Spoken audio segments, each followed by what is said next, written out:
Hi guys, Joshua Peterson here with Peterson Electric. Wanted to do a video on wall oven. I'm starting to see a new pattern with different designs.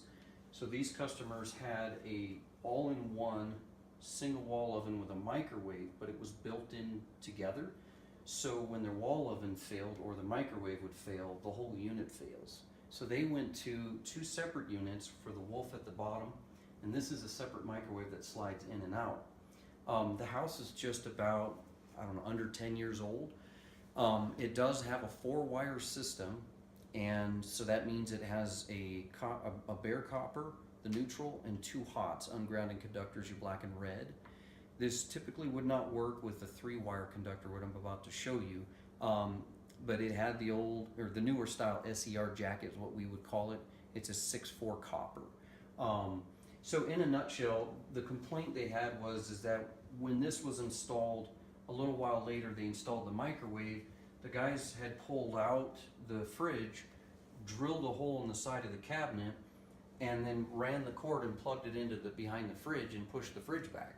And they called me up and said, hey, is that an issue? And then the second thing is that they noticed, well, the second thing I noticed, I'll explain that here in a minute. So I told them over the phone that, it was actually by email, I showed them a couple code articles in 422 that states it has to be dedicated. And I came over here and traced it a few nights ago, and sure enough, the microwave now, the refrigerator, and then the 2 NUC circuits, which were 2 outlets here and 1 over there, all of that were on the same circuit. The code does state in 210 that you can have the fridge on the small appliance circuit or the NUC on the small appliance circuit. In this case, the 2 separate small appliance circuits, the 20 amps, are dedicated over here and have nothing to do with this side, but the fridge is shared with the NUC, and they do a lot of ironing clothes or do a crock pot, whatever on there, so you'll consume that amperage out of there, of that same 20 amp. So I said we needed to change that. The second thing that I noticed is that this wasn't any longer a 6 or an 8 kW oven. On the tag, it actually states it's a 5.4 kW. So what that means is that if you round that with your zeros, that 2 decimals, it'll be 5,400 watts. And if you divide that out by your 240 volts, you're going to get yourself about 22.5 amps, almost 23 amps. So this unit was being breakered outside at 40. So that wasn't changed either. That needs to be changed to at least a 30 or a 25, but a 30 would be safest because the manual said that. So we were trying to go, okay, how do we get a 110 area power over to here without stealing it off of the appliance or off of the fridge? And then the garage is on the other side of this wall, but it's a very tall 14-foot garage, and it's all finished, completely, really nicely finished.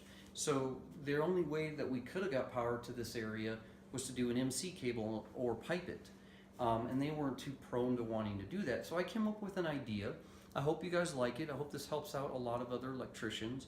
But I can't say that some of you are going to like my idea, but I can prove to the code that I think it's still a safe idea to do this. So what I did, first of all, what we had up there was just this J-box.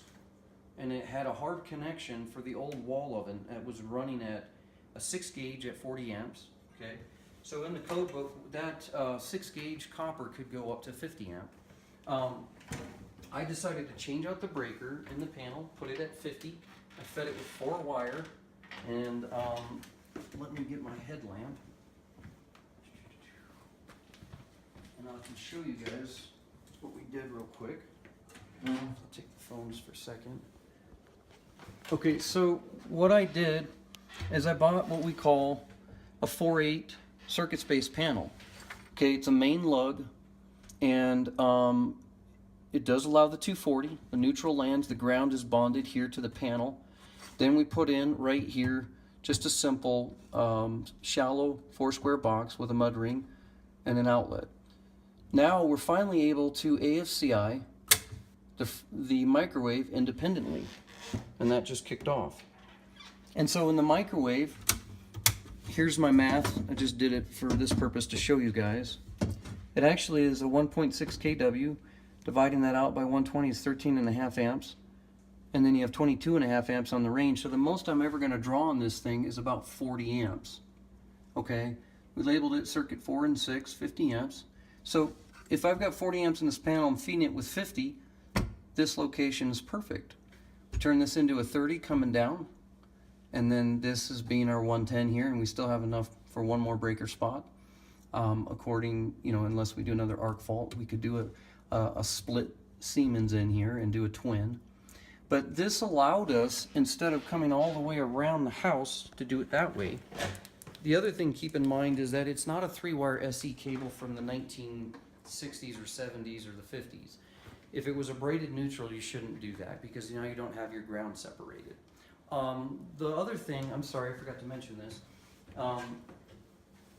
This Wolf oven, wall oven down here, single unit, it actually only has a 3-wire. And I'll show you that. That's how it came. A ground and 2 hots. No neutral. And some of you electricians out there, you'll know that that reminds you of what we call a Sundance hot tub. Same thing. No neutral on the load side, but 2 hots. So Wolf is one of the few that I'm seeing that actually will have a 3-wire. So we got in their instructions, and I was like baffled that, hey, maybe we need to feed a neutral down that flex into here. We don't. And they didn't really word it really well, but this is why you always need your paperwork.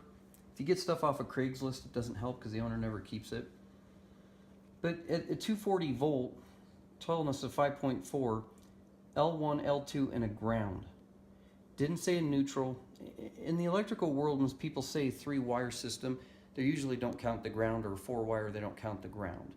But in this, they actually counted the ground and the hot and hot. And I have to say, Jeff, the customer, found that, so it was really good. But he also found another thing in here, and it said the oven is supplied with a conduit of 2 insulated lead conductors and a bare ground copper conductor. That's it. So it doesn't need a neutral, which is really uncommon for most of us electricians. When we always think of wall oven or cooktop that are electric or induction, we're thinking right off the bat a neutral. So no neutral needed. The ground was good for that. It's running just fine. So I want to show you the code book real quick. It states right here, locations in 240.24 where you can have panels.